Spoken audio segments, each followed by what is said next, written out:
Ángeles y demonios, por Dan Brown. Capítulo 131. El camarlengo Carlo Ventresca se detuvo un momento en el pasillo de la Capilla Sixtina. Todos los cardenales se encontraban cerca de la parte frontal mirándolo fijamente. Landon estaba en el altar junto a un televisor que reproducía una escena en que el camarlengo reconocía pero que no entendía cómo había podido ser grabada. Vittoria Vetra estaba a su lado con el rostro demacrado. Ventresca cerró los ojos un momento con la esperanza de que la morfina le estuviera provocando alucinaciones, y que cuando volviera a abrirlos la escena fuera distinta. No fue así. Lo sabía. Curiosamente, no sintió miedo. Muéstrame el camino, Señor. Dame las palabras para que pueda hacerles comprender tu visión. Pero el camarlengo no oyó nada. Señor, hemos recorrido un camino demasiado largo para rendirnos ahora. Silencio. No comprenden lo que hemos hecho. El camarlengo no comprendió de quién era la voz que oyó entonces en su cabeza, pero el mensaje fue bien claro, y la verdad los hará libres. El camarlengo Carlo Ventresca siguió adelante con la cabeza bien alta.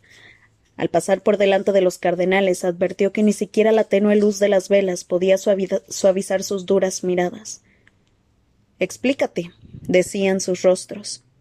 «Haznos comprender esta locura. Dinos que nuestros miedos son infundados». «La verdad», pensó el camarlengo. «Solo la verdad». Aquellas paredes encerraban numerosos secretos, y uno tan obscuro que lo había conducido a la locura. Pero de la locura ha nacido la luz. Si pudieran sacrificar su alma para salvarla de millones de personas, dijo el camarlengo mientras recorría el pasillo, ¿no lo harían? Los rostros de la capilla se limitaron a mirarlo. Nadie se movió. Nadie dijo nada. Más allá de esas paredes podían oírse los cánticos de júbilo de la gente congregada en la plaza. El camarlengo se acercó a los cardenales. ¿Qué pecado es más grave? ¿Matar al enemigo o quedarse de brazos cruzados mientras estrangulan a tu verdadero amor? Están cantando en la plaza de San Pedro. El camarlengo se detuvo un momento y levantó la mirada hacia el techo de la Capilla Sixtina. El dios de Miguel Ángel lo miraba fijamente desde la bóveda obscura, y parecía satisfecho. Ya no podía soportarlo más, declaró Ventresca. Ahora que estaba más cerca, advirtió que no había la menor señal de comprensión en los ojos de los cardenales. ¿No entendían la radiante simplicidad de sus actos? ¿No veían su absoluta necesidad? Había sido tan puro. Los Illuminati, la ciencia y Satanás en uno. Resucitar el antiguo miedo y luego aplastarlo. Horror y esperanza. Haz que vuelvan a creer. Esa noche el poder de los Illuminati se había desatado de nuevo, con gloriosas consecuencias. La apatía se había evaporado. El miedo había recorrido el mundo como un relámpago uniendo a la gente, y la majestuosidad de Dios había derrotado a la obscuridad. No podía quedarme de brazos cruzados. La inspiración se le había proporcionado Dios cuando apareció como un faro en su noche de agonía. Oh, este mundo sin fe. Alguien debe liberarlos. Tú. Si no tú, ¿quién? Fuiste salvado por una razón. Muéstrales los viejos demonios, recuérdales su miedo. La apatía es muerte. Sin obscuridad no hay luz. Sin mal no hay bien. Oblígalos a elegir. Obscuridad o luz. ¿Dónde está el miedo? ¿Dónde los héroes? Si no ahora, ¿cuándo? El camarlengo seguía acercándose a los cardenales por el pasillo central. Se sintió como Moisés cuando el mar de fajines y solideos rojos se dividió ante él, permitiéndole pasar. Robert Landon apagó el televisor, tomó de la mano a Vittoria y bajó del altar. El camarlengo sabía que el hecho de que Robert Landon hubiera sobrevivido solo podía deberse a la voluntad de Dios. Dios había salvado al norteamericano. Ventresca se preguntaba por qué. La voz que rompió el silencio pertenecía a la única mujer presente en la Capilla Sixtina. —¿Usted hizo que asesinaran a mi padre? —preguntó Vittoria Vetra. Cuando el camarlengo se volvió hacia ella, le costó comprender la expresión de su rostro. Dolor. Sí. ¿Pero rabia? Tenía que comprenderlo. El genio de su padre era mortífero. Su obligación era detenerlo por el bien de la humanidad. —Estaba haciendo el trabajo de Dios —exclamó Vittoria—.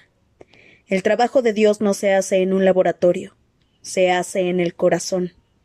El corazón de mi padre era puro, y su investigación demostró una vez más que la mente del hombre progresa más rápidamente que su alma, dijo el camarlengo en un tono más agudo de lo esperado. Bajó la voz y prosiguió. Si un hombre tan espiritual como su padre pudo crear un arma como la que hemos visto esta noche, imagine lo que un hombre corriente podría llegar a hacer con su tecnología. ¿Un hombre como usted? El camarlengo inspiró profundamente. ¿No se daba cuenta? La moral del hombre no avanzaba al mismo ritmo que su ciencia. La humanidad no estaba lo bastante evolucionada espiritualmente para los poderes que poseía. Nunca hemos creado un arma que no hayamos usado. Y sin embargo sabía que la antimateria no era nada. Tan solo un arma más en el arsenal siempre creciente del hombre. El hombre ya poseía la capacidad de destruir. El hombre había aprendido a matar hacía mucho, y a derramar la sangre de su madre. El genio de Leonardo Vetra era peligroso por otra razón.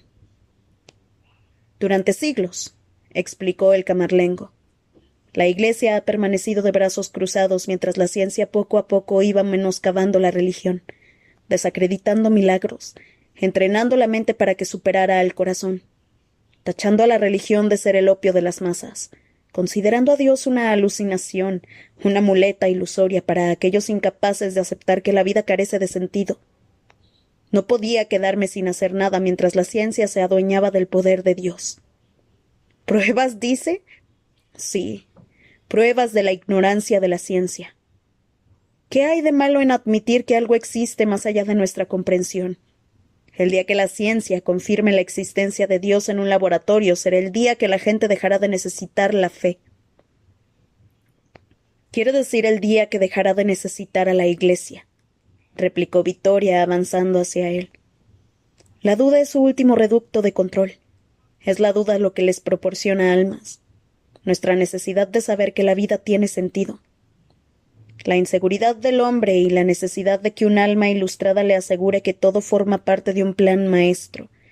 Pero la Iglesia no es la única alma ilustrada de este planeta. Todos buscamos a Dios de diferentes maneras. ¿De qué tienen miedo? ¿De que Dios se revele en algún lugar que no sea una iglesia? ¿De que la gente lo encuentre en sus vidas y deje de lado sus anticuados rituales? Las religiones evolucionan. La mente halla respuestas, el corazón acoge nuevas verdades. La búsqueda de mi padre era la misma que la de ustedes. Sus caminos eran paralelos. ¿Es que no se da cuenta? Dios no es una autoridad omnipotente que nos contempla desde las alturas y que amenaza con lanzarnos a un pozo de fuego si desobedecemos. Dios es la energía que fluye a través de la sinapsis de nuestro sistema nervioso y las cavidades de nuestros corazones. Dios está en todas las cosas, salvo en la ciencia, repuso el camarlengo al tiempo que le dirigía una mirada compasiva.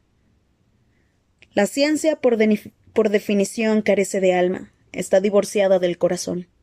Milagros intelectuales como la antimateria llegan al mundo sin manual de instrucciones. Eso en sí mismo es peligroso. Y cuando la ciencia proclama que sus descubrimientos ateos constituyen la senda de la ilustración y promete respuestas a preguntas cuya belleza es que carecen de respuesta, el camarlengo negó con la cabeza. No. Hubo un momento de silencio mientras Vittoria seguía con la mirada clavada en el sacerdote. Este se sentía repentinamente cansado. No era el final que esperaba. ¿Es esta la última prueba de Dios? Fue Mortati quien rompió el silencio. Los preferiti, susurró horrorizado. Vaya y los demás. Por favor, dígame que usted no. El camarlengo se volvió hacia él, sorprendido por el dolor que encerraba su voz. Mortati tenía que entenderlo. Los milagros de la ciencia ocupaban titulares a diario. Pero ¿cuánto tiempo hacía que no hablaban de la religión? ¿Siglos? Necesitaban un milagro, algo que despertara ese mundo adormecido, que lo hiciera regresar al buen camino, que restaurara su fe. Los preferiti no eran líderes, eran transformadores, liberales dispuestos a abrazar el nuevo mundo y abandonar la vieja forma de hacer las cosas. Ese era el único modo. Un nuevo líder, joven, poderoso, vibrante, milagroso. Los preferiti resultaban más útiles a la Iglesia muertos que vivos. Horror y esperanza. Sacrificar 4 almas para salvarlas de millones. El mundo siempre los recordaría como mártires. La Iglesia alzaría gloriosos tributos a su nombre. ¿Cuántos miles han muerto por la gloria de Dios? Ellos solo eran 4. Los preferiti, repitió Mortati. Compartí su dolor. Se defendió el camarlengo al tiempo que señalaba su pecho. También yo moriría por Dios. Pero mi trabajo no ha hecho más que empezar. Escuchen los cánticos de la plaza de San Pedro. Ventresca vio el horror en los ojos de Mortati y volvió a sentirse confundido. ¿Era la morfina? El cardenal lo miraba como si hubiera matado a esos hombres con sus propias manos. Por Dios haría incluso eso, pensó el camarlengo. Pero no lo había hecho. Esos actos los había cometido el asesino, un alma hereje a quien había hecho pensar que trabajaba para los Illuminati.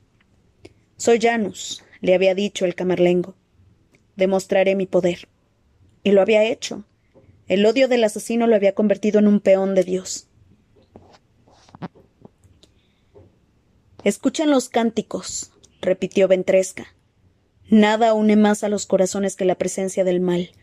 Incendien una iglesia y la comunidad se alzará. Entrelazarás las manos y cantará himnos desafiantes mientras la reconstruyen. Miren cómo esta noche acuden a nosotros. El miedo los ha devuelto a casa. Hay que forjar demonios modernos para el hombre moderno. La apatía ha muerto. Muéstrenles el rostro del mal. Los satánicos que merodean entre nosotros, que dirigen nuestros gobiernos, nuestros bancos, nuestras escuelas, y cuya ciencia equivocada amenaza con aniquilar la casa de Dios. La depravación está profundamente asentada. El hombre debe mantenerse alerta, buscar el bien, convertirse en el bien. Se hizo el silencio. El camarlengo esperaba que ahora lo hubieran comprendido. Los Illuminati no habían resurgido. Los Illuminati habían desaparecido hacía mucho. Solo su mito estaba vivo. Él los había resucitado a modo de recordatorio. Quienes conocían la historia de los Illuminati habían revivido su maldad. Quienes la ignoraban habían aprendido una lección y se habían sorprendido de su ceguera. Los antiguos demonios habían sido resucitados para despertar a un mundo indiferente. Pero, ¿y los hierros de marcar? Dijo Mortati, presa de la indignación. El camarlengo no respondió. El cardenal no podía saberlo, pero la Iglesia había confiscado los hierros hace más de un siglo.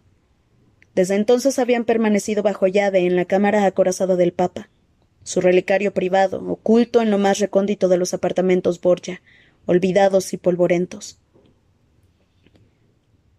En dicha cámara se guardaban aquellos objetos que la Iglesia consideraba demasiado peligrosos para ser expuestos en público.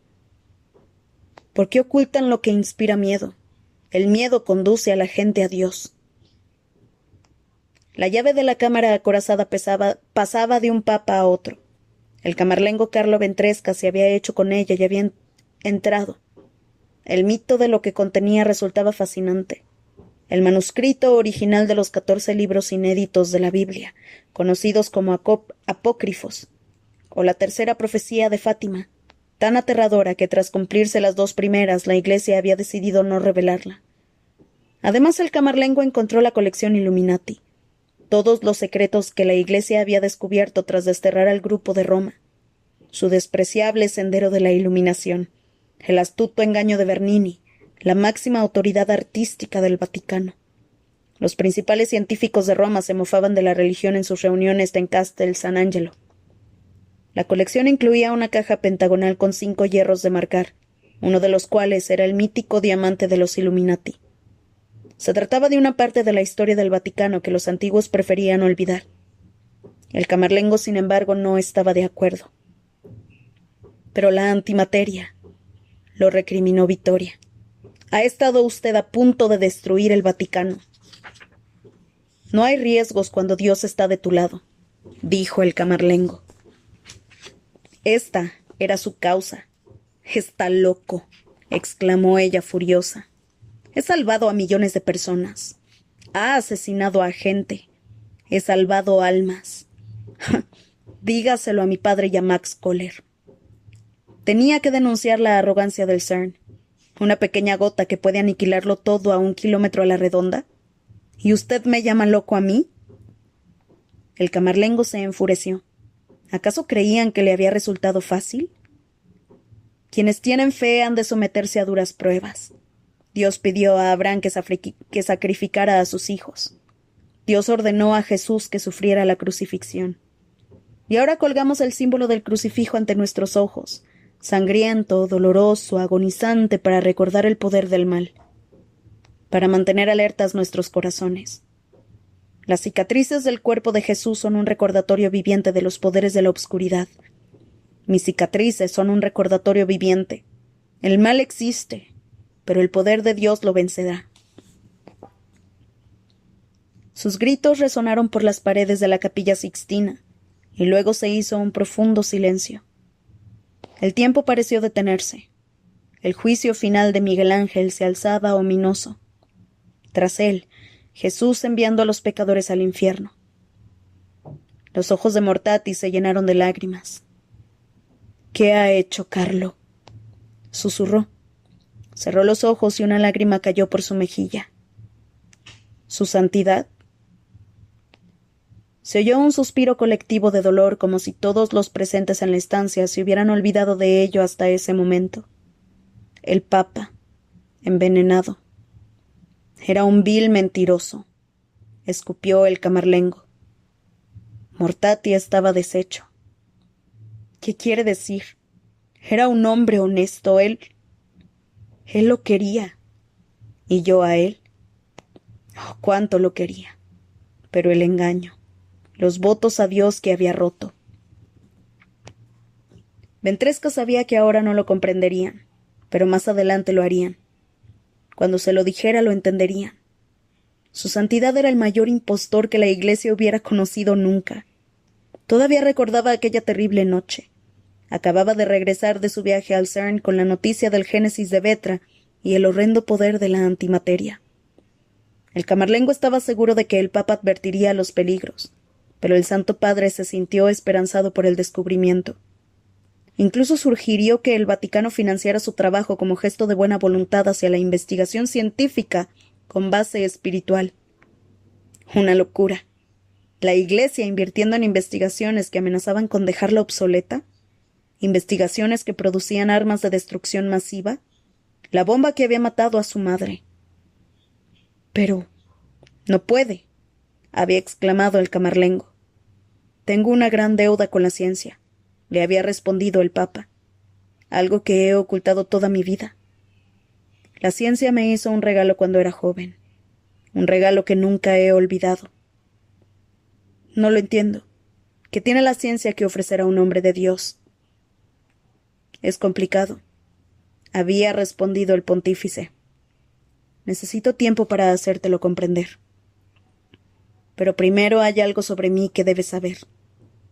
Algo que he mantenido en secreto todos estos años. Creo que ya es hora de que te lo cuente.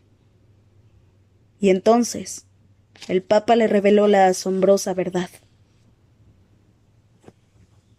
Capítulo 132. El camarlengo ya se ha hecho un ovillo en el suelo de tierra ante la tumba de San Pedro. En la necrópolis hacía frío, pero eso hacía que la sangre de las heridas que se había abierto en su propia carne coagulara con mayor facilidad. Su santidad no lo encontraría allí. Nadie lo haría. Es complicado, La voz del Papa resonaba en su mente. Necesitaré tiempo para hacértelo comprender. Pero el camarlengo sabía que por mucho tiempo que pasara nunca lo comprendería. Mentiroso. Yo creía en ti. Dios creía en ti. Con una sola frase el Papa había echado por tierra todo el mundo del camarlengo. Todo lo que éste siempre había creído sobre su mentor se hizo añicos ante sus ojos. La verdad perforó su corazón con tal fuerza que salió con paso tambaleante del despacho del Papa y vomitó en el pasillo. —¡Espera! —exclamó el pontífice mientras salía tras él. —Por favor, deja que te lo explique. Pero el camarlengo huyó corriendo. ¿Cómo podía su santidad esperar que lo siguiera soportando? ¡Oh, qué espantosa perversión! ¿Y si alguien más lo descubría? Menudo descrédito para la Iglesia. ¿Acaso los votos sagrados del Papa no significaban nada? Pronto llegó la locura. Sus gritos lo despertaron ante la tumba de San Pedro. Fue entonces cuando Dios acudió a él con sorprendente fiereza. El tuyo es un Dios vengativo. Juntos trazaron el plan. Juntos protegerían a la Iglesia. Juntos restaurarían la fe en este mundo de ateos. El mal estaba en todas partes. Y sin embargo el mundo era inmune. Juntos denunciarían la obscuridad ante todo el mundo, y Dios vencería. Horror y esperanza. Entonces el mundo tendría fe. La primera prueba a la que lo sometió Dios fue menos horrible de lo que el camarlengo había imaginado. Entrar a hurtadillas en los aposentos del Papa, llenar su jeringuilla, tapar la boca del impostor mientras su cuerpo sufría las convulsiones mortales. A la luz de la luna, Ventresca advirtió en la mirada enloquecida del pontífice que quería decirle algo. Pero ya era demasiado tarde. Su santidad ya no diría nada más. Capítulo 133. El Papa tenía un hijo. En el interior de la Capilla Sixtina el camarlengo pronunció estas palabras sin la menor vacilación. 5 solitarias palabras a modo de sorprendente revelación. Todo el mundo pareció retroceder al unísono. Los semblantes acusatorios de los cardenales dieron paso a las miradas horrorizadas, como si todas las almas de allí congregadas rezaran para que el camarlengo estuviera equivocado. Landon también sintió la onda expansiva. La mano de Vittoria, entrelazada con la suya, tiró de él. Mientras tanto, su mente, ya aturdida por la cantidad de preguntas sin respuesta, se esforzaba por encontrar un centro de gravedad. Las palabras del camarlengo parecieron quedar flotando sobre sus cabezas. A pesar de la mirada enloquecida del sacerdote, Landon pudo advertir su absoluta convicción. El norteamericano le habría gustado poder desaparecer. No dejaba de decirse que se encontraba en una especie de pesadilla grotesca y que pronto despertaría en un mundo con sentido. «Eso es mentira», exclamó uno de los cardenales. «No me lo creo», protestó otro. «Su santidad era un hombre tan devoto como el que más». Fue Mortati quien, devastado y con voz trémula, habló a continuación. «Amigos míos, lo que el camarlengo ha dicho es cierto». Todos los cardenales se volvieron hacia él como si acabara de gritar una obscenidad. Efectivamente, el Papa tenía un hijo. Aterrorizados, los cardenales empalidecieron. El camarlengo parecía desconcertado. «¿Usted lo sabía? Pero ¿cómo puede ser que lo supiera?» Mortati suspiró. «Cuando su santidad fue elegido, fui yo quien hizo de abogado del diablo». Todo el mundo dejó escapar un grito ahogado. Landon sabía qué quería decir. El dato debía de ser cierto. El abogado del diablo era quien se encargaba de lidiar con la información escandalosa en el Vaticano. En el caso del Papa, los secretos podían ser peligrosos, así que antes de las elecciones un cardenal investigaba el pasado de cada uno de los candidatos. Este cardenal recibía el nombre de abogado del diablo, y era el individuo responsable de sacar a la luz las razones por las que algún candidato no debía ser elegido. El abogado del diablo era nombrado por el Papa en activo antes de su muerte, y no debía revelar su identidad. Jamás. Yo hice de abogado del diablo, dijo Mortati. Así fue como lo descubrí. Todos se quedaron boquiabiertos. Al parecer esa era una noche en la que todas las reglas se venían abajo. El camarlengo sintió que la rabia se apoderaba de su corazón. ¿Y no se lo dijo a nadie? Hablé con su santidad, respondió Mortati, y confesó. Me explicó toda la historia y únicamente me pidió que la decisión sobre si revelar o no su secreto la tomara con el corazón. ¿Y su corazón le dijo que enterrara esa información? Era el candidato favorito para ser elegido papa. La gente lo adoraba. El escándalo le habría hecho mucho daño a la Iglesia. Pero tuvo un hijo. Rompió su voto sagrado de celibato. El camarlengo estaba gritando. En su cabeza podía oír la voz de su madre. Las promesas a Dios son las más importantes de todas. Nunca rompas una promesa hecha a Dios. Rompió su voto. Mortati, angustiado, casi deliraba. Pero Carlos, su amor era casto. No rompió ningún voto. ¿No se lo explicó? ¿Explicar qué? El camarlengo recordaba haber salido corriendo del despacho del Papa mientras éste le decía a gritos: «Deja que te lo explique». Poco a poco, con tristeza, Mortati contó la historia. Muchos años antes, cuando todavía no era más que un sacerdote, el Papa se enamoró de una joven monja. Ambos habían tomado ya los votos de celibato y nunca consideraron la posibilidad de romper su pacto con Dios. Aun así, si bien podían resistir las tentaciones de la carne, a medida que fueron enamorándose más profundamente, ambos empezaron a sentir algo que nunca habían esperado. Querían participar en el milagro divino de la creación. Un hijo. Su propio hijo. El anhelo, sobre todo en el caso de ella, se volvió abrumador, pero tenía claro que anteponía a Dios. Un año después, cuando la frustración alcanzó proporciones casi insoportables, ella fue a verlo entusiasmada. Acababa de leer un artículo sobre un nuevo milagro de la ciencia, un proceso mediante el cual 2 personas podían tener un hijo sin mantener relaciones sexuales. Ella lo consideró una señal divina. El sacerdote vio la felicidad que translucían sus ojos y accedió. Un año después tuvieron un hijo a través del milagro de la inseminación artificial. Eso no puede ser cierto, dijo el camarlengo, presa del pánico, esperando que se tratara del efecto de la morfina en sus sentidos. Sí, debía de estar teniendo alucinaciones. Mortati tenía lágrimas en los ojos. Esa era la razón del afecto de su santidad por la ciencia, Carlo. Se sentía en deuda con ella.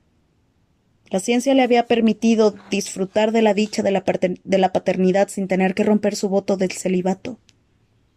Su santidad me contó que tan solo lamentaba una cosa: el hecho de que su elevada posición en la Iglesia le hubiera impedido estar con la mujer que amaba y ver crecer a su hijo. Ventresca sintió que la locura volvía a hacer presa en él. Quería clavarse las uñas en la piel. ¿Cómo iba yo a saber eso? El Papa no cometió ningún pecado, Carlo. Era casto. Pero el camarlengo rebuscó en su angustiado cerebro algún atisbo de racionalidad. Piensa en el riesgo de su acto. Su tono de voz era débil. ¿Y si esa puta suya se va de la lengua? ¿O Dios no lo quiera a su hijo? Imagina la vergüenza que supondría para la Iglesia. Su hijo ya se ha ido de la lengua, repuso Mortati con voz trémula. Todo se detuvo. ¿Carlo? Mortati se vino abajo. El hijo de su santidad. Es usted. En ese momento el camarlengo pudo sentir cómo el fuego de la fe se apagaba en su corazón. Permaneció inmóvil en el altar, temblando, enmarcado por el gigantesco juicio final de Miguel Ángel. Sabía que acababa de vislumbrar el infierno. Abrió la boca para decir algo, pero sus labios se movieron sin emitir sonido alguno. ¿No se da cuenta?, dijo Mortati con la voz estrangulada. Por eso su santidad fue a verlo al hospital cuando era niño. Por eso lo acogió y lo crió. La monja a quien amaba era María, su madre. Ella dejó el convento para criarlo a usted, pero nunca abandonó su estricta devoción a Dios. Cuando el Papa oyó que había muerto en una explosión y que usted, su hijo, había sobrevivido milagrosamente, juró a Dios que nunca volvería a dejarlo solo. Carlos, sus padres eran vírgenes. Mantuvieron sus votos y encontraron un modo para traerlo a usted al mundo. Fue su hijo milagroso. El camarlengo se tapó los oídos para no tener que oír lo que le decía Mortati. Se quedó un momento paralizado en el altar. Luego, al sentir que todo su mundo se desmoronaba, cayó violentamente de rodillas y dejó escapar un aullido de angustia. Segundos, minutos, horas. El tiempo parecía haber perdido todo significado en el interior de las 4 paredes de la capilla. Victoria sentía cómo poco a poco se liberaba de la parálisis que parecía haberlos agarrotado a todos.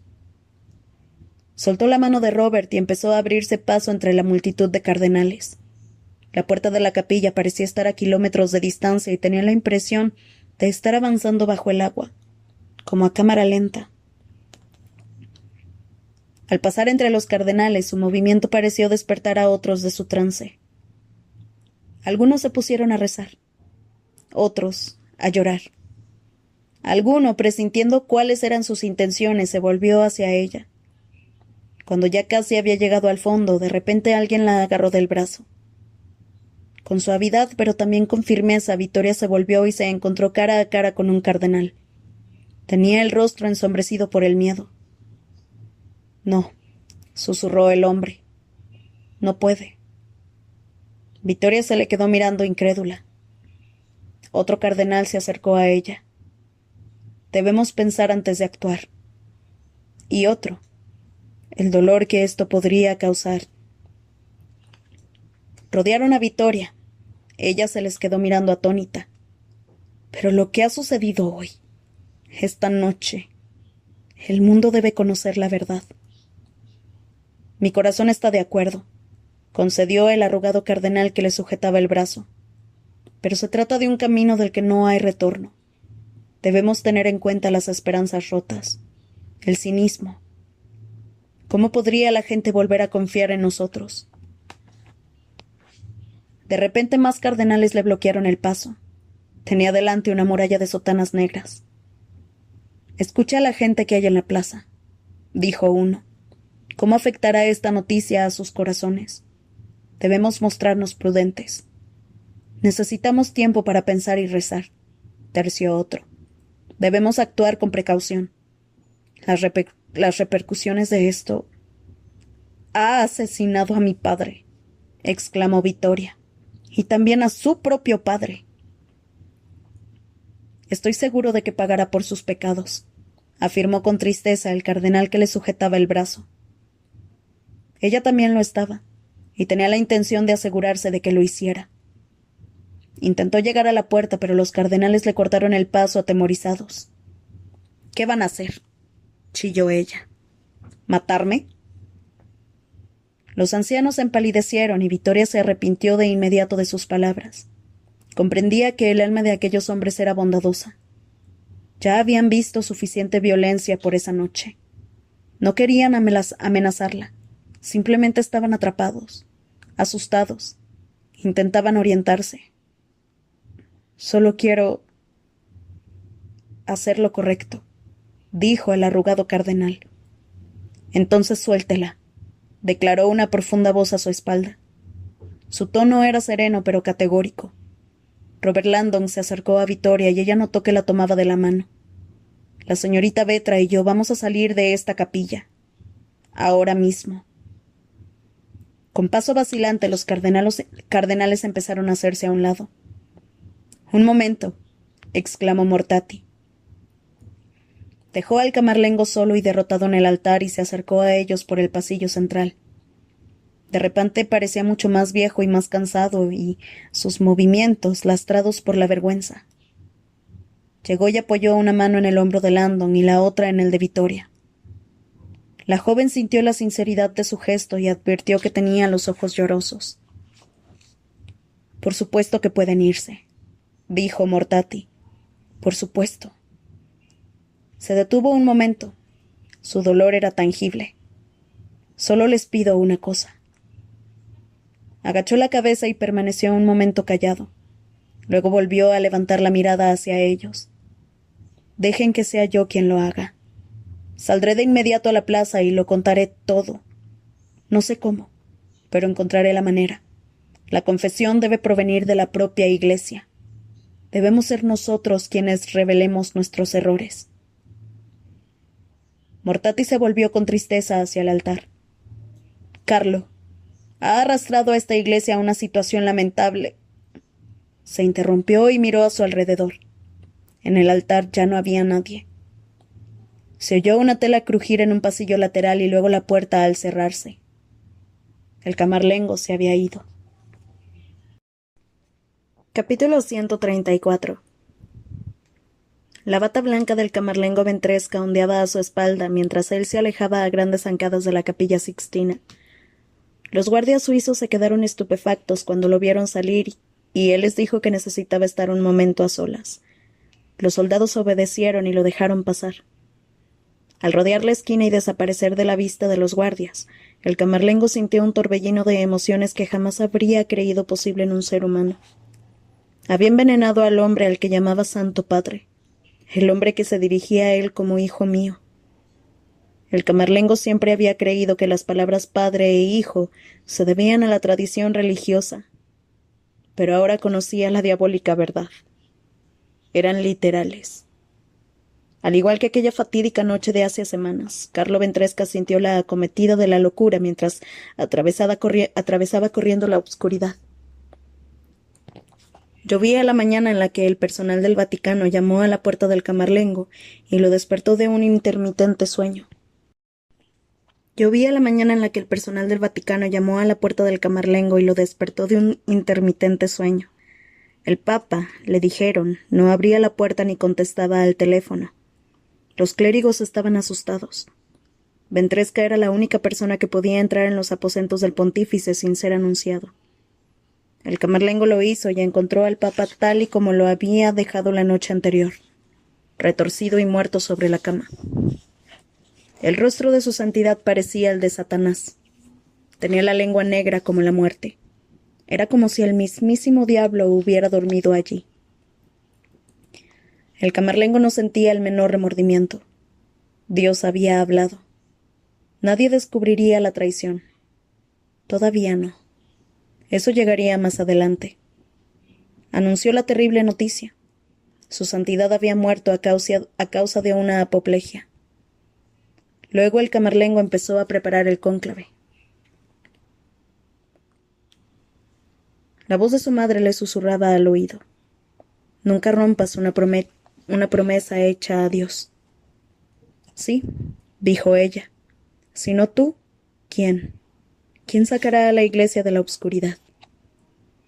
Desde luego no los preferiti.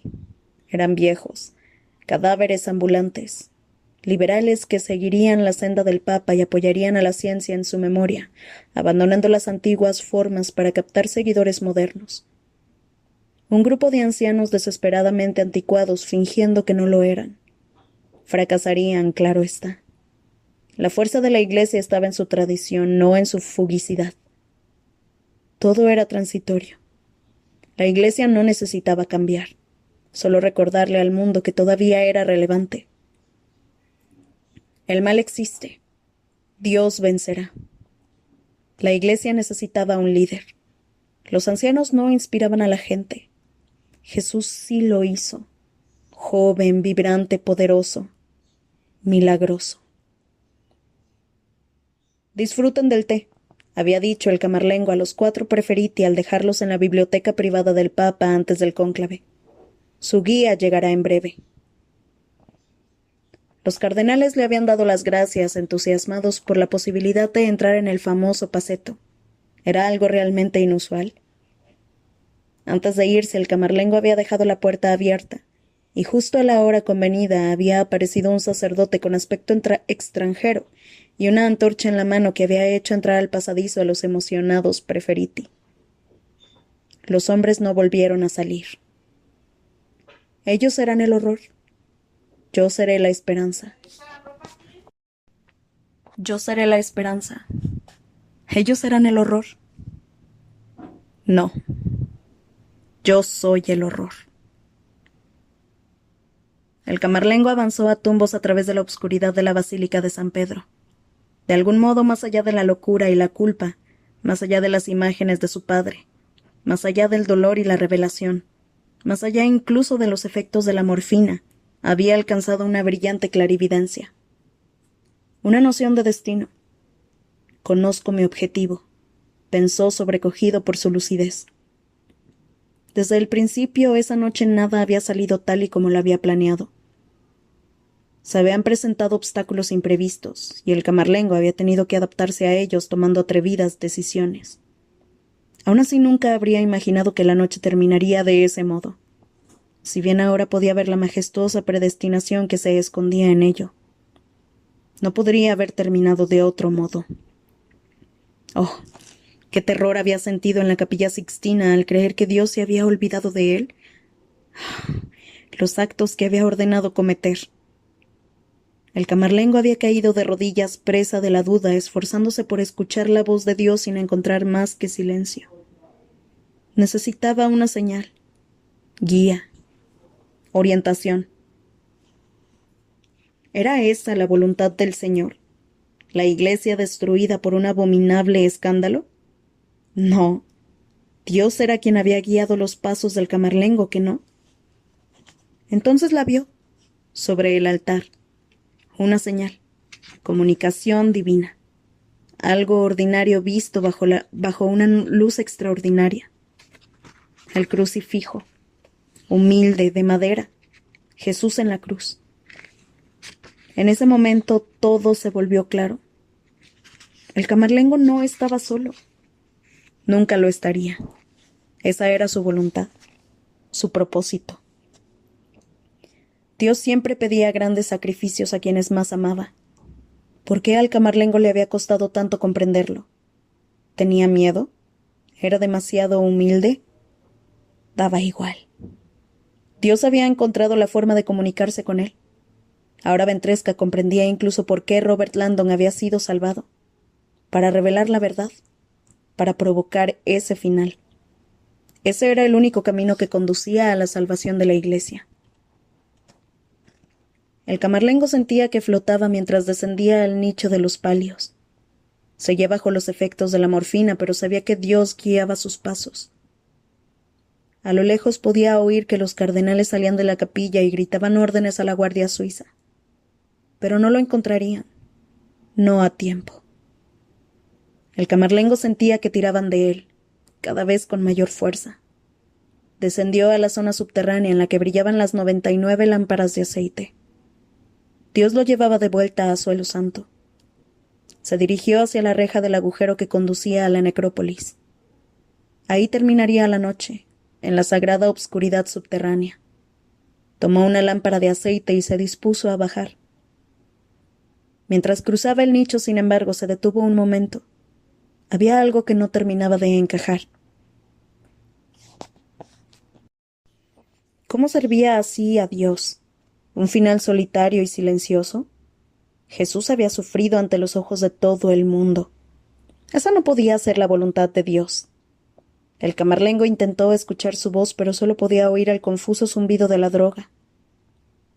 Carlo, oyó que decía a su madre, Dios tiene planes para ti. Desconcertado siguió adelante. Y entonces, sin advertencia previa, sintió la presencia de Dios. El camarlengo se detuvo de golpe y se quedó mirando la sombra que la luz de las 99 lámparas de aceite proyectaban contra la pared de mármol que tenía a su lado. Gigantesca y aterradora. Una silueta difusa rodeada de luz dorada, con las llamas parpadeando a su alrededor. Ventresca parecía un ángel que ascendiera al cielo. Permaneció un rato así de pie, con los brazos en cruz contemplando su propia imagen. Luego se volvió hacia la escalera. La voluntad de Dios estaba clara. En la Capilla Sixtina, 3 minutos después de la desaparición del camarlengo todavía nadie había podido localizarlo. Era como si la noche se lo hubiera tragado. Mortati estaba a punto de ordenar una búsqueda a gran escala en el Vaticano cuando se oyó un rugido de júbilo procedente de la plaza de San Pedro. La espontánea y tumultuosa celebración de la muchedumbre. Los cardenales intercambiaron miradas de confusión. Mortati cerró los ojos. Que Dios nos asista. Por segunda vez esa noche, el colegio cardenalicio salió a la plaza. Arrastrados por el grupo de cardenales, también Landon y Vittoria salieron a la noche. Los focos y las cámaras de las televisiones estaban enfocados hacia la basílica. Allí, en el sagrado balcón papal situado en el centro mismo de la alta fachada, se encontraba el camarlengo Carlo Ventresca, con los brazos levantados al cielo.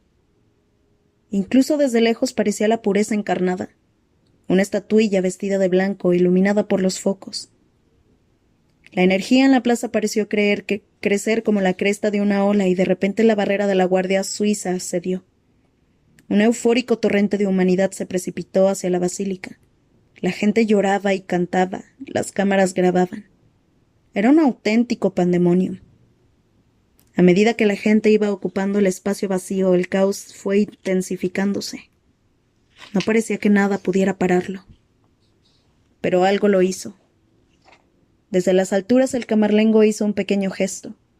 Cruzó los brazos, inclinó la cabeza e inició una silenciosa oración. Uno a uno, luego docenas a docenas, luego cientos a cientos.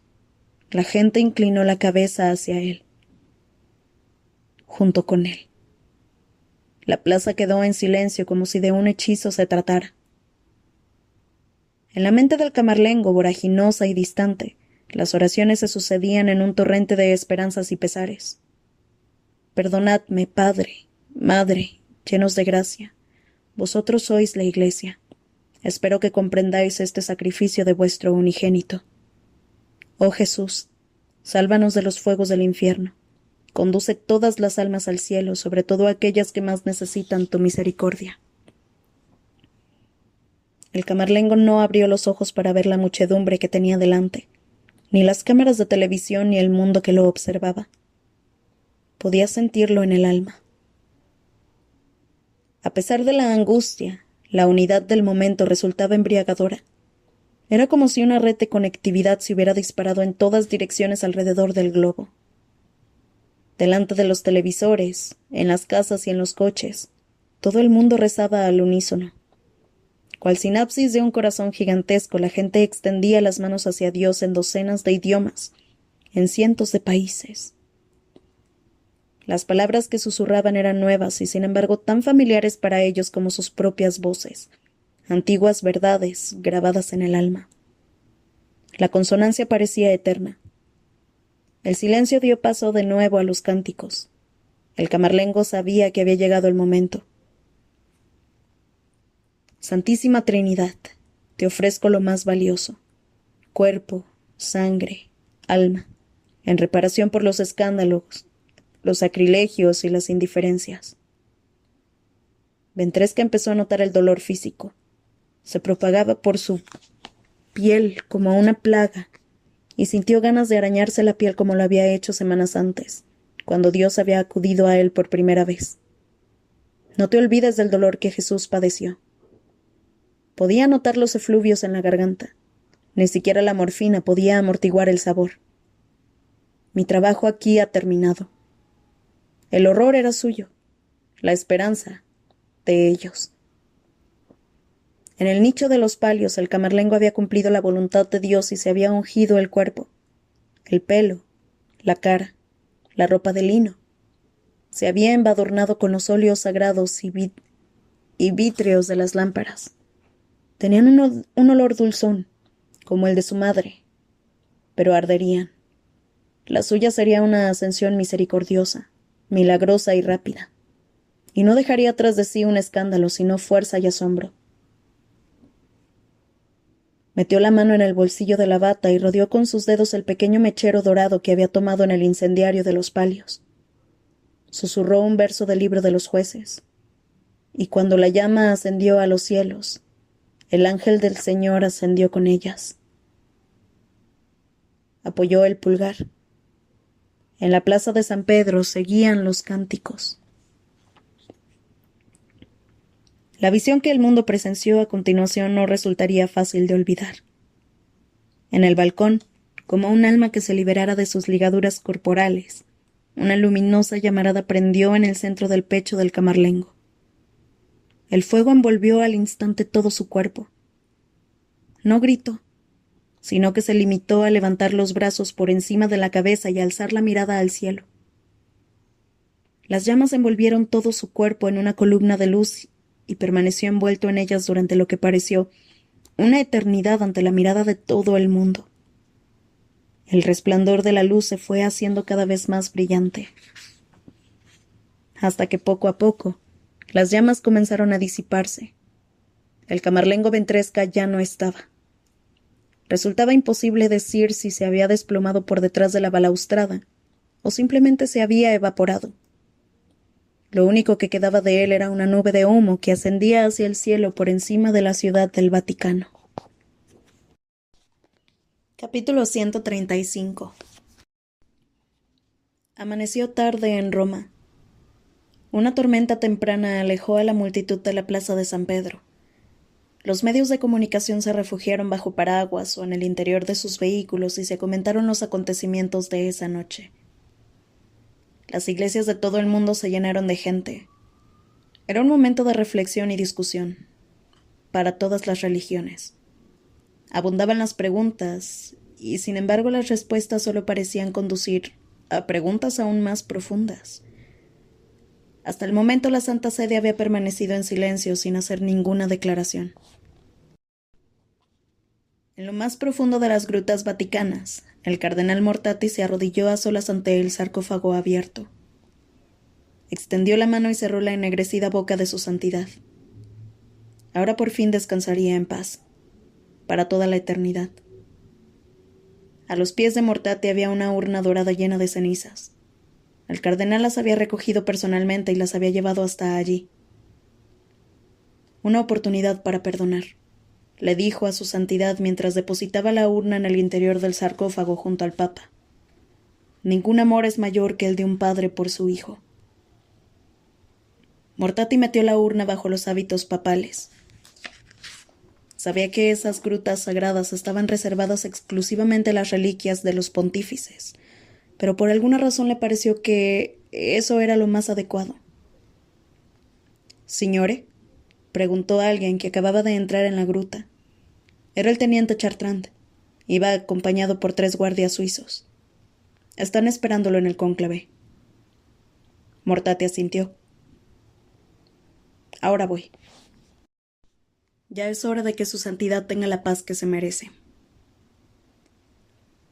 Los soldados se adelantaron y con gran esfuerzo volvieron a colocar la tapa del sarcófago, que se cerró con un estruendo definitivo. Mortati cruzó a solas el patio Borgia en dirección a la Capilla Sixtina. Una húmeda brisa agitó su sotana. Un cardenal salió del palacio apostólico y se acercó a él a grandes sacadas. Me concedería el honor de escoltarlo hasta el cónclave, signore. El honor es mío. Signore, dijo el cardenal con aspecto atribulado. El colegio le debe una disculpa por lo de anoche. Estábamos cegados por favor, repuso Mortati. A veces nuestras mentes ven aquello que nuestros corazones desearían que fuera cierto. El cardenal se quedó en silencio largo rato. Finalmente volvió a hablar. Se lo han dicho. Ya no es usted nuestro gran elector. Sí, doy gracias a Dios por las pequeñas bendiciones. El colegio insiste en que se presente usted. Parece que la caridad no ha muerto en la iglesia. Es usted un hombre sabio. Nos dirigiría bien. Soy un anciano. Los dirigiría por poco tiempo. Ambos rieron. Cuando llegaron al final del patio Borgia, el cardenal vaciló. Se volvió hacia Mortati con atribulada perplejidad, como si el sobrecogimiento de la noche anterior hubiera vuelto a hacer acto de presencia en su corazón. —¿Sabía que no hemos encontrado los restos del camarlengo en el balcón? —susurró. Mortati sonrió. Los habrá arrastrado la lluvia. El hombre miró el cielo tormentoso. Sí, quizá. Capítulo 136. A media mañana el cielo seguía encapotado cuando de la chimenea de la Capilla Sixtina comenzó a salir humo blanco. Las perladas volutas ascendían hacia el firmamento y poco a poco se iban disipando. Abajo, en la plaza de San Pedro, el reportero Gunther Glick observaba en reflexivo silencio. El capítulo final. Chinita Macri se acercó a él por detrás y se llevó la cámara al hombro. «Es la hora», dijo. Glick asintió con tristeza. Se volvió hacia ella, se alisó el cabello y respiró profundamente. Mi última retransmisión, pensó. Una pequeña multitud se había congregado a su alrededor. Entramos en directo dentro de 60 segundos, anunció Macri. Glick echó un vistazo por encima del hombro hacia el tejado de la Capilla Sixtina. ¿Se ve bien el humo? Macri asintió pacientemente. Sé cómo encuadrar un plano, Gunther. Glick se sintió como un estúpido. Claro que sabía cómo hacerlo. La actuación de Macri tras la cámara la noche anterior seguramente le valdría el Pulitzer. La suya, en cambio, prefería no pensar en ello. Estaba seguro de que la BBC lo echaría. Sin duda tendrían problemas legales con diversas entidades poderosas, como por ejemplo el CERN o George Bush. Tienes buen aspecto, le aseguró Chinita, mirándolo a través de la cámara con cierta preocupación. Me preguntaba si podría darte... Vaciló y se quedó callada. ¿Un consejo? Ella suspiró. Solo iba a decirte que no hace falta terminar con un bombazo. Ya lo sé, dijo él. Quieres algo sobrio. Lo más posible. Confío en ti. Glick sonrió. ¿Algo sobrio? ¿Es que está loca? Una historia como la de la noche anterior merecía mucho más que eso. Un último giro. Una gran sorpresa. La inesperada revelación de una asombrosa verdad. Afortunadamente Glick tenía algo preparado. En directo dentro de 5, 4, 3. Al mirar a Glick a través de la cámara, Chinita advirtió un leve destello en sus ojos. No debería haberlo dejado hacer esto, se dijo. ¿En qué estará pensando? Pero ahora ya no podía hacer nada. Estaban en directo. Gunther Glick anunció a continuación, en directo desde la Ciudad del Vaticano. Se quedó mirando con solemnidad a la cámara mientras a su espalda el humo blanco se elevaba hacia el cielo. Señoras y señores, ya es oficial. El cardenal Saverio Mortati, un progresista de 79 años, acaba de ser elegido papa. Aunque se trataba de un candidato poco probable, el colegio cardenalicio ha elegido a Mortati por unanimidad, un hecho sin precedentes. Mientras lo observaba, Macri comenzó a respirar tranquila. Glick se estaba comportando de un modo profesional, con austeridad incluso. Por primera vez en su vida parecía y hablaba como un periodista. Como hemos informado anteriormente, añadió Glick, intensificando su tono de voz a la perfección. El Vaticano todavía no ha emitido ningún comunicado en relación con los milagrosos acontecimientos de anoche. Bien. El nerviosismo de Chinita se fue calmando. De momento todo va bien. Glick adoptó una expresión afligida. Si bien la pasada fue una noche de prodigios, también tuvieron lugar algunas tragedias. 4 cardenales fallecieron, así como el comandante Olivetti y el capitán Rocher de la Guardia Suiza, ambos en cumplimiento del deber. Otras víctimas fueron Leonardo Vetra, renombrado físico del CERN y pionero de la tecnología de la antimateria, y Maximilian Kohler, el director del CERN, quien al parecer vino a la Ciudad del Vaticano para ofrecer su ayuda, pero que según nos informan, pereció en el proceso. No se ha emitido todavía ningún comunicado oficial en relación con la muerte del señor Kohler, pero se conjetura que falleció a causa del agravamiento de la enfermedad crónica que padecía. Macri asintió en señal de aprobación. El reportaje iba sobre ruedas, tal y como habían acordado. Tras la explosión de anoche en el cielo, la tecnología de la antimateria se ha convertido en el tema de la jornada entre los científicos y está generando entusiasmo y controversia a partes iguales. Mediante un comunicado leído por la asistente del señor Kohler en Ginebra, Sylvie Baudeloc, el Consejo de Dirección del CERN ha anunciado esta mañana que, si bien son entusiastas acerca del potencial de la antimateria, han decidido paralizar las investigaciones y la concesión de licencias de patente hasta que se hayan examinado todas las cuestiones relativas a su seguridad. Excelente, pensó Macri. Solo queda el último tramo. Alejado de las cámaras se encuentra hoy el rostro de Robert Landon, prosiguió Glick, el profesor de Harvard que acudió ayer al Vaticano para ofrecer su ayuda durante la crisis Illuminati.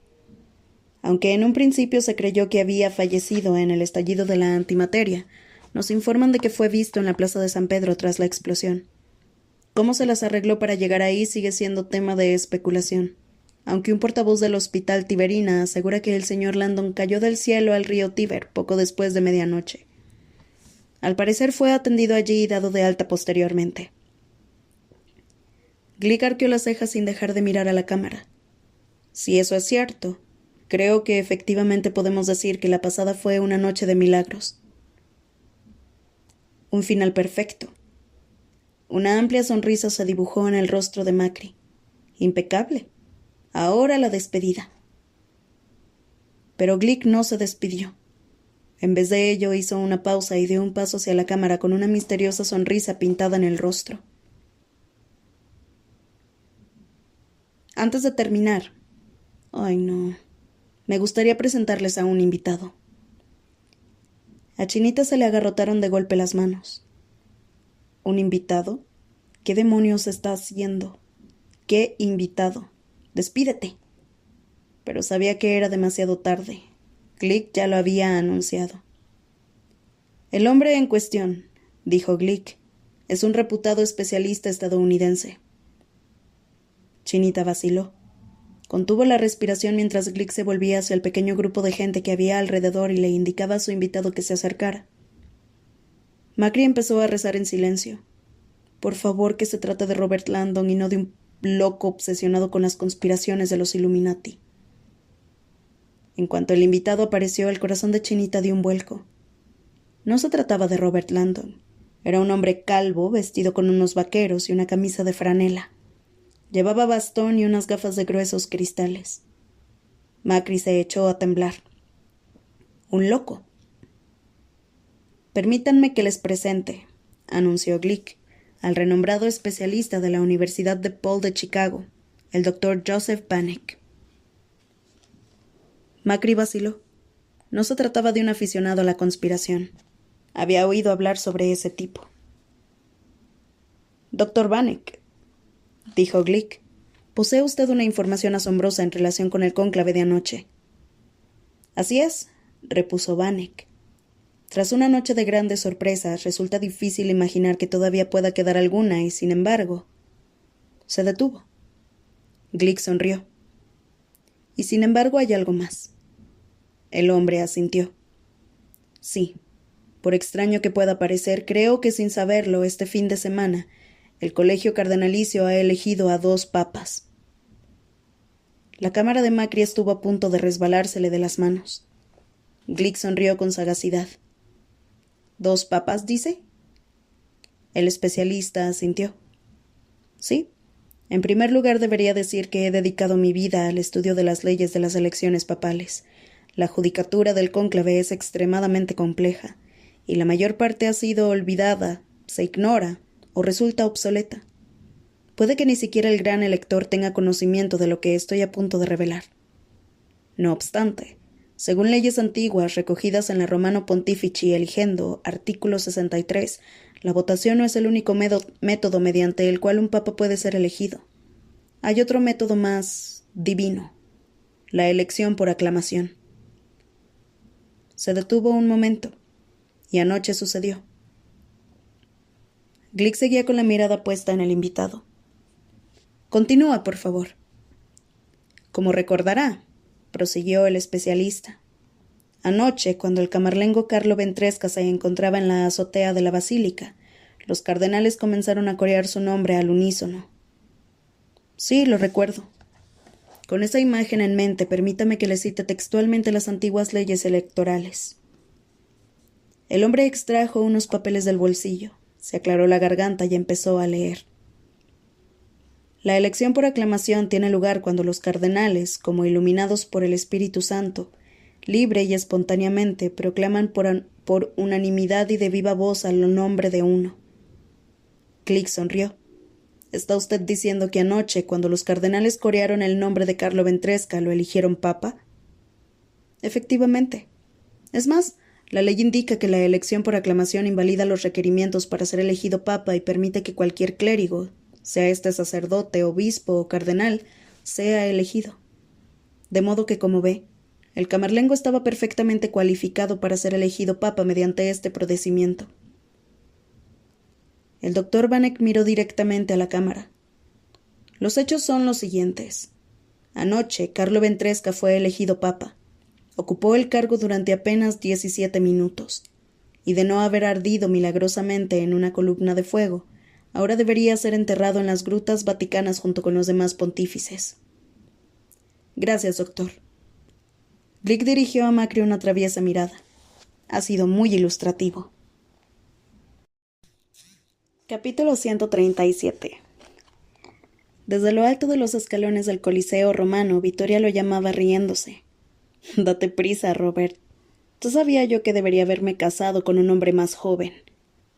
Su sonrisa era mágica. Él se esforzaba por seguir su ritmo, pero las piernas no le respondían.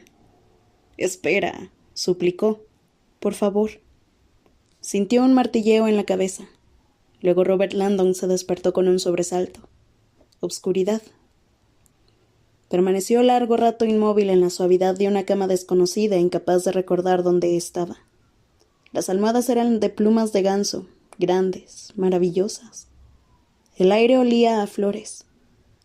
Al otro lado de la habitación 2 puertas de cristal daban acceso a un lujoso balcón donde soplaba una ligera brisa bajo una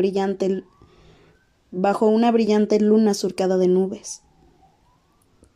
Landon intentó recordar cómo había llegado hasta allí y dónde estaba. Jirones de recuerdos surrealistas acudieron de vuelta a su conciencia. Una pira de fuego místico, un ángel materializándose entre la multitud, la suave mano de ella tomando la suya y guiándolo hacia la noche, guiando su exhausto y maltrecho cuerpo por las calles, guiándolo hasta allí, a esta suite, metiéndolo medio dormido bajo la ducha de agua caliente, guiándolo luego a esa cama y cuidándolo mientras él se quedaba dormido. En medio de la obscuridad, Landon vio que había una segunda cama. Las sábanas estaban revueltas, pero en ella no había nadie. Era una de las habitaciones contiguas. Ahí oyó entonces el leve y continuo chorro de agua de la ducha. En la cama de Vittoria vio que había un escudo bordado en la funda del almohadón. Hotel Bernini. Landon no pudo evitar sonreír. Vittoria había elegido bien. Lujo del viejo continente con vistas a la fuente del Tritón de Bernini. No había un hotel más apropiado en toda Roma. De repente oyó unos golpes y se dio cuenta de que eso era lo que lo había despertado. Alguien llamaba a la puerta, cada vez con mayor insistencia. Confundido, Landon se levantó. Nadie sabe que estamos aquí, se dijo. Tras ponerse la lujosa bata del hotel, salió al vestíbulo de la suite. Se quedó un momento ante la pesada puerta de roble y finalmente la abrió.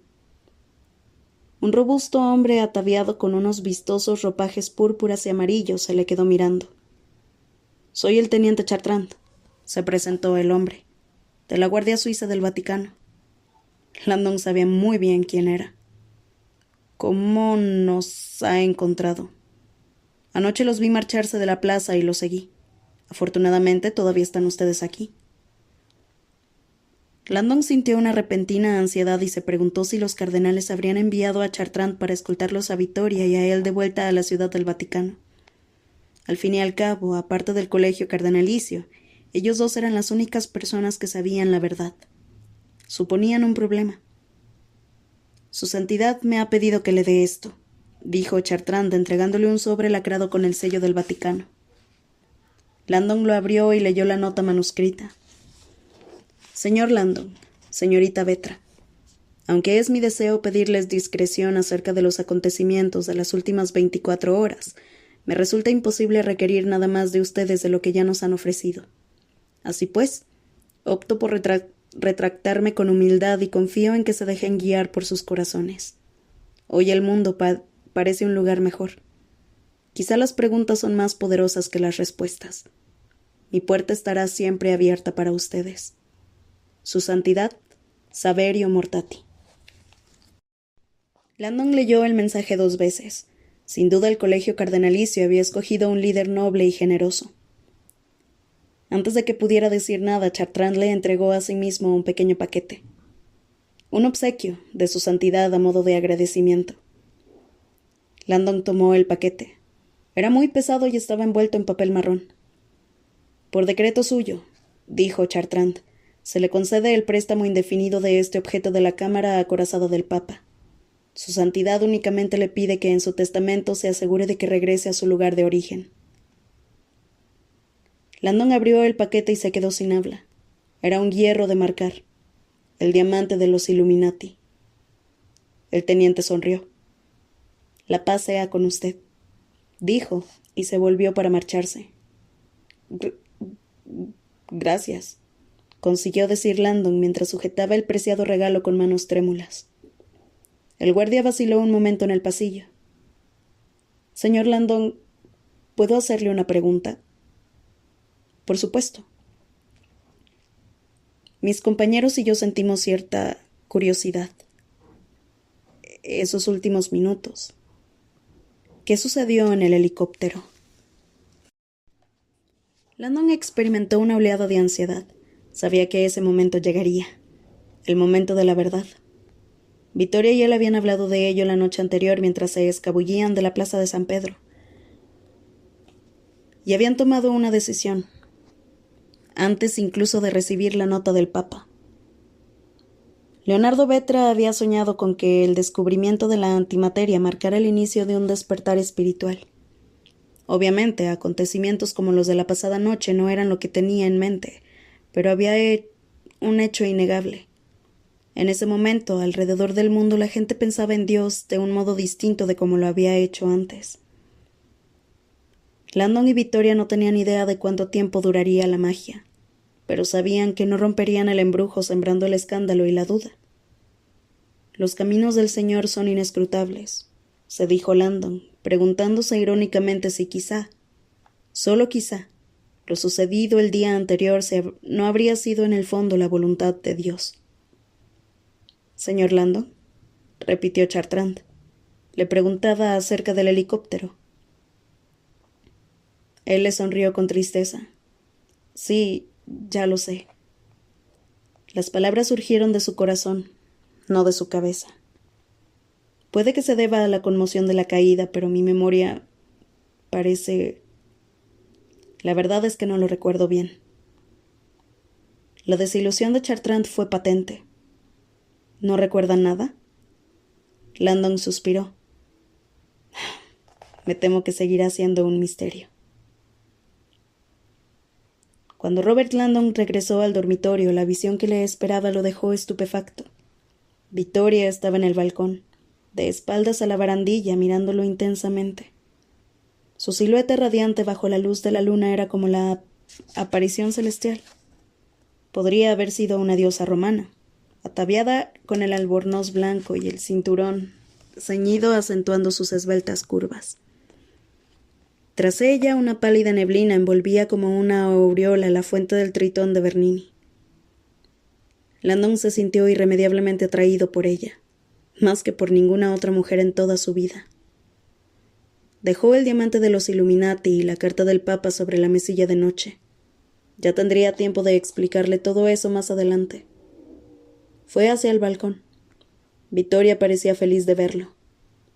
«¿Estás despierto?», dijo ella en un tímido susurro. «Por fin». Él sonrió. Ayer fue un día muy largo. Ella le pasó la mano por la hermosa y espesa cabellera, y el cuello de su bata se abrió ligeramente. «Y ahora supongo que querrás tu recompensa». El comentario tomó desprevenido a Landon. ¿Cómo dices? Somos adultos, Robert. Puedes admitirlo. Sientes un deseo. Lo veo en tus ojos. Un profundo deseo carnal. Ella sonrió. Yo también lo siento. Y esa necesidad está a punto de ser satisfecha. ¿Sí? Landon se envalentonó y se acercó más a ella. De inmediato. Dijo Victoria y levantó el menú del servicio de habitaciones. He pedido todo lo que tienen. El festín fue suntuoso. Cenaron juntos a la luz de la luna, sentados en el balcón, saboreando frisé, trufas y risotto. Bebieron una botella de dolcetto y charlaron hasta altas horas de la noche. No hacía falta ser simbólogo para poder leer las señales que la joven lanzaba a Landon. Mientras tomaban el postre de crema de frambuesas con savoir y humeante espresso, Victoria presionaba las piernas desnudas contra las suyas bajo la mesa y lo miraba con ojos seductores. Parecía pedirle que dejara a un lado el tenedor y la llevara en volandas a la cama. Pero en vez de eso él siguió comportándose como un perfecto caballero. Yo también sé jugar esto, pensó disimulando una pícara sonrisa. Cuando hubieron terminado de cenar, Robert se dirigió hacia la cama. Se sentó en el borde y se puso a examinar el diamante de los Illuminati, haciendo comentarios sobre el milagro de su simetría mientras lo sostenía en alto. La confusión de Victoria dio paso a la frustración. «¿Encuentras ese ambigrama terriblemente interesante, no crees?», preguntó. Él asintió. «Fascinante». «¿Dirías que es lo más interesante que hay en esta habitación?». Landon se rascó la cabeza fingiendo considerar la pregunta. «Bueno, hay una cosa que me interesa aún más». Ella sonrió y se acercó a él. «¿Cuál?». «Tu refutación de la teoría de Einstein mediante los atunes». Victoria levantó las manos. «Dios mío, déjate de atunes. No juegues conmigo, te lo advierto». Él sonrió. «Quizá en tu siguiente experimento podrías estudiar las platijas y demostrar que la Tierra es plana». La joven echaba humo. Pero las primeras señales de una sonrisa exasperada empezaron a dibujarse en sus labios. «Para su información, profesor, mi siguiente experimento será histórico. Tengo intención de demostrar que los neutrinos tienen masa». «¿Los neutrinos tienen masa?». Él la miró desconcertado. Eso sí es algo nuevo.